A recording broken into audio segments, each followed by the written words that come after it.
L'idiosyncrasie, cette nouvelle théorie va-t-elle sauver le Blue Lock?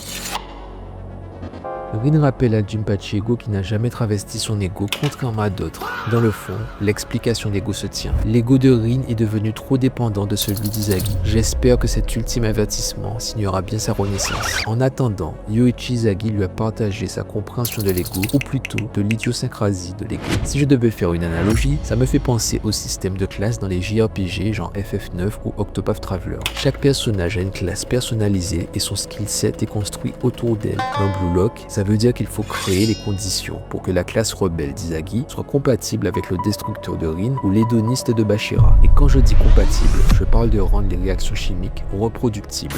D'ailleurs, cette idiosyncrasie existe dans la vraie vie. Face à une même situation, on ne réagit pas tous pareil parce qu'on a chacun notre mélange particulier. Est-ce que tu es du genre à performer lorsqu'on te laisse carte blanche alors que tu t'effondres dès qu'on te donne trop de directives? Ou est-ce que tu es du genre à te motiver quand tu dois atteindre un objectif chiffré? Est-ce que tu es du genre à te saigner sur quelque chose d'insignifiant pour les autres mais vital pour toi, ou plutôt du genre à te dire que si tu n'y arrives pas, tu feras mieux la prochaine fois? Pose-toi la question et pose-moi la question si tu veux. En attendant, Ego a réussi à s'en sortir face à ses joueurs en jouant la carte de la folie, mais j'en connais un qui ne va pas se satisfaire de ça.